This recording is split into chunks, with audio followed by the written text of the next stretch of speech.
4620, just about back together. He's got to get the oil pan on there yet. He ended up putting a larger turbine on it. They had to retrofit a couple of things to get that to fit in there. New water pump, reman head. What else has he got going on here? And all new injectors, new injection pump, a rebuilt injection pump, and a couple other things here. He's actually got a 50 series fuel filter on here, which is fine. Alright, today is the day we're going to fire it. He's got to build an exhaust elbow on the turbo yet. But he's gonna fire it up here.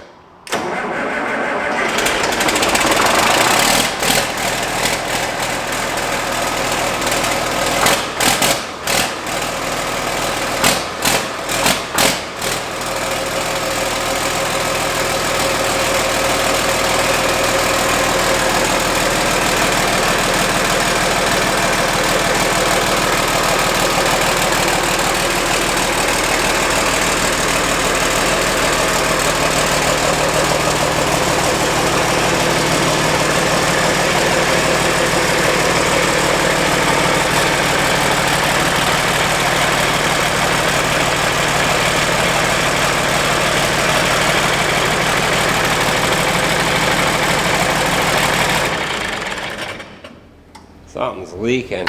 It's leaking out You're leaking right here. You must have an O-ring that's not in there right. Why isn't it building pressure? You might not have enough oil in it to it yet. No, it should.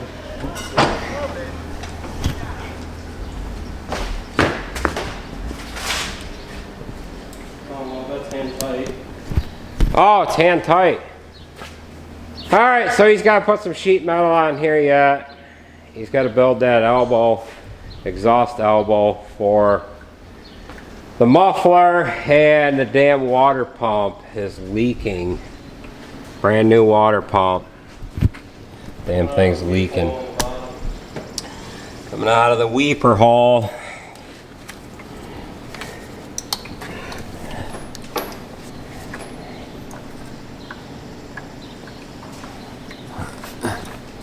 Which is right on the front, ain't it? But Right there, up in there. yeah. Behind this hole, there's a weep hole. So he's got to yank that all back off in there. Well, there's definitely more to come on this, and we actually didn't get right over here with the camera. He turned it over a couple times before we got to it, but that's the first that fired.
Alright, we are back with you.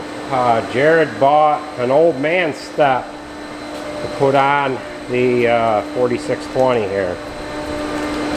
This is one of them new and improved old man entry steps. So, it's a little bit of a kit. He's got a couple of brackets to bolt on the side of the tractor. And then we'll show you what this looks like when he gets it all on there. But what we had on this from way back when, this tractor had a year-round cab on it when I bought it, and we took the cab off and it didn't have the factory steps with it. When they put the cab on there, it utilized the steps that were on the cab. And the actual step that goes on this tractor is a little different than a 4020. A 4020 just has a step that bolts right here. The 4620 has a step here, and then the bracket bends around, and there's another step below. So it actually has a two-step platform on each side of the tractor. What I had on here was those big black platforms that everybody's seen on most of our two-wheel drive tractors, and we started putting them on years ago after we seen one of our neighbors. He had one on a 2630 and a 4020. My uncle ended up buying both of them tractors and still has them. So I had them black platforms on there that were about 18 inches off the ground. That was your first step, and then I bolted had a platform there, and that's how we got on and off the tractor. But Jered don't like them black platforms, so he's gonna put an old man step on here. He's gonna put one on the right hand side, and then we might try to duplicate the factory step on the other side. If you try to find them steps used, they're like $500 and some. So yeah, why don't we get the step on there, and then we'll go through your ordeal with doing the engine. Yeah, and we'll give her a little listen before and after the sheet metal. All right, they already heard it without the sheet metal on there, but yeah, look at that Rhino line floor panel. It's the only 4620 in existence with a Rhino line floor panel. This is kind of a special deal here, so you could order them like that. There was only a couple of them made with that Rhino line. Yeah, but as you can see, this stuff is real good. I mean, that floor panel looks like brand new, and this tractor is nearly 50 years old. Alright, so they've got the adapter bracket bolted in place. Then this step is just gonna bolt to that. Listen to that phone ring. Doesn't that sound awesome? Oh, they're done calling. Ooh, look at that.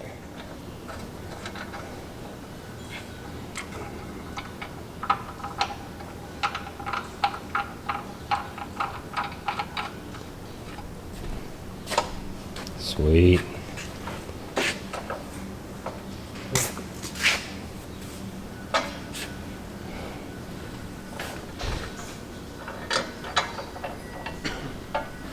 Well, Jered's got the 4620 basically done. You've seen the startup video and then running up and down the road. Now what he was doing there was he had to let it run. How long are you supposed to let it run after the first idle? Like 10 minutes or something like that? 10 minutes regular idle, or high idle, and then like 50% load, drive it around for a little bit, and then put it to work. Yeah. So he's had this on the manure pump. How long did you let it run on the manure pump? Yeah, hour and a half, 2 hours. Yeah, just to kind of get everything seated in. He ended up buying an old man step for this. Now this had that platforms and stuff on there. We kind of talked about that a little earlier. We got to put a little bit of paint. This is a 40-20 step, and then they give you a little bit of a different bracket or something. So he's got this on there. But yeah, so we've got to put a radiator in this. He ended up putting a water pump on it. I want to talk about the head. What is that head? The head's a reman head. Okay. It's meant for this tractor. It's not. It is meant for it. Okay. It's not anything special. There's a reman head. The head that was on it was original. I'm pretty sure the head gasket was original. It looked like cardboard, and it was just all shot. Nothing was resurfaceable, reusable. They had to give me a reman head. So it's got an upsized turbo on there. I've got that. I showed that in the earlier part of the video here. It's got a floorboard on here that he ended up putting. It's actually Raptor liner. What is it called? It's Raptor liner. Raptor liner, which is the same as a Rhino lining. But he sprayed that top and bottom, so that's pretty good. What we plan on doing with this tractor, we plan on painting this tractor this winter. The engine's done. We got to get a radiator for it. We've got to get one more weight up on the front here. This weight bracket is designed to come out 7 weights. We do have enough to throw on there, but this one weight was cracked, so we took it off so that it didn't fall off. And we're going to put an oversized tires on the front as well. This actually is leaning downhill a little bit. It will accept a larger tire. It's got 1116s on it right now. And yeah, we put new tires on the rear. They're 20.8 38s, which the metric size is 520/85 38s. And that should about do it. He's going to put this on the case baler. When he did have trouble with the oil cooler housing here, he had to put a new gasket in there. And he just had to tear that apart here yesterday and get it back on there. So he's going to do something on this side. He hasn't decided if he's going to get another aftermarket step for this side, or if we're just going to build the actual factory steps like we kind of talked about. That shouldn't be that hard to build something like that. The top step and the bottom one, they are the same as like a 2840 or a 2940 step. But other than that, what's the injection pump?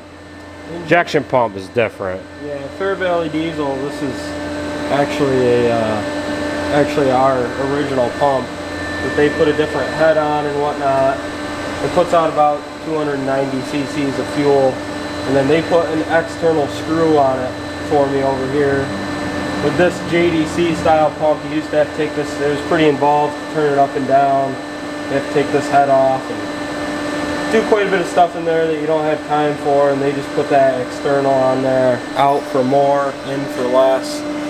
It's actually, it looks like it's turned up quite a bit, but it's actually turned down. It's only turned out 3 screws.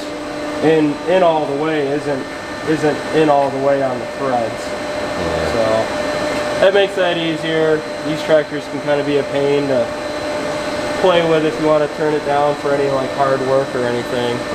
And then the injectors, they also did these too. They're not new, they're remans. They painted them up nice, but they're a little bit larger. I can't remember what they were, 5 by something.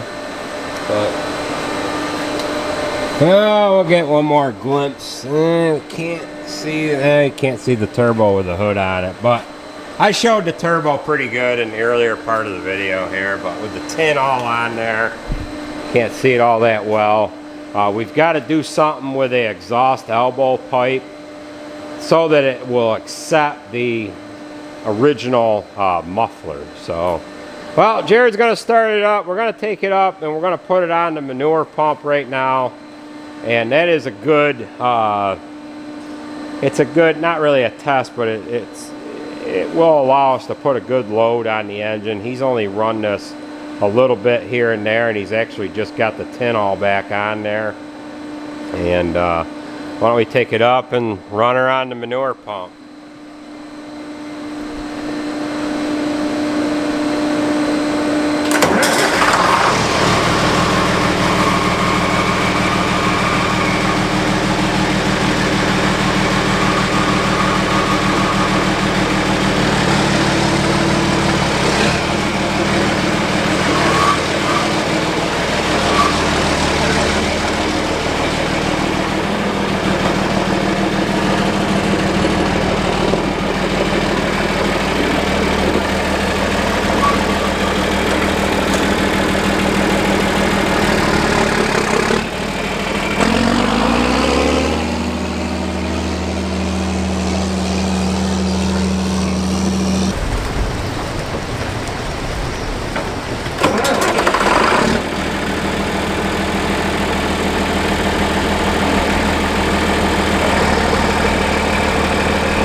Talk about this down the shop because I forgot about it, but he's got a new set of gauges on here as well. This tractor had what was called a Murphy switch on it, and it had two gauges on there. It had the water temp gauge here, and it had an oil pressure gauge. You would have to hold the button in until you got the tractor started, until it got oil pressure, and then there was a couple of needles that once the gauges ended up, if the water temperature went too high or if you lost oil pressure, it would shut the tractor off. But he ended up using this same console. He's got to build a different one, It's kind of into the steering column here a little bit, but he's got a pyrometer on here, boost pressure, and an actual water temperature gauge. The original water temperature gauge, you know, it only has a hot side. It really doesn't tell you what degree the water temperature actually is, and right now we're at almost 180. Well, that's gonna do it, folks, on this video on this 4620. Like I said, we're gonna paint this winter and kind of make it all look like brand new. These are the original John Deere nameplates here. I'm gonna save these and we're gonna get a new set for it. I painted this tractor back in 2000 and I didn't replace those nameplates. You can get these nameplates right here through, I think it's KD something or other, with the actual raised lettering. You cannot buy these nameplates from John Deere with the raised lettering. It's just a sticker. But we can get these authentic John Deere plates, or I could just have somebody hand paint them. Here's the original one on this side. This one's not faded at all. They have little rivets on the back side with a little clip on there, almost like an E-clip, and they don't stay on good, and I've screwed these ones on just so the damn things didn't fall off. And we also are using the actual factory style decal here, and you can get them from the same place that sells those nameplates. If you use the John Deere decal, it's one whole decal and it's not separate numbers here. Kind of looks like hell, but when we paint this up, we'll use the actual factory looking stuff on there. So, well, with that being said, folks, that is going to do it for this video on this 4620.